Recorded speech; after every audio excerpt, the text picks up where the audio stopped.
back with us again, my mom, Diane Hunter, to talk about those Callaways.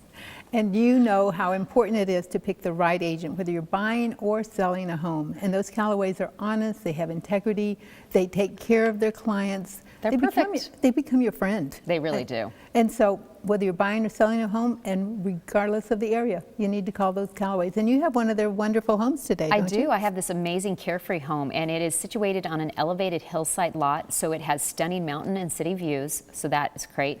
And it's also, just over 3,300 square feet, 4 bedrooms and 5 bathrooms.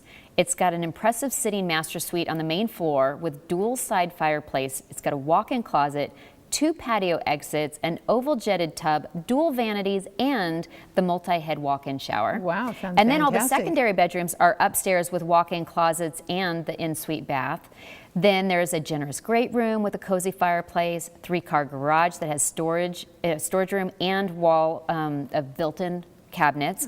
Then they have the chef's dream kitchen, which is eat-in island with a slab of granite counters, hardwood cabinets, walk-in pantry, stainless appliance package, which includes built-in fridge, built-in microwave, 6-burner gas range with custom hood, and then they have the sparkling fenced pool, the fire pit, outdoor shower, built-in barbecue, and more. So this all for $699,900. That is a great price. It is a great price. So that's a lot of house for that price. Yes, so people need to go check this one out, or just call them, go to their website, and find anything they need. I agree. Thanks.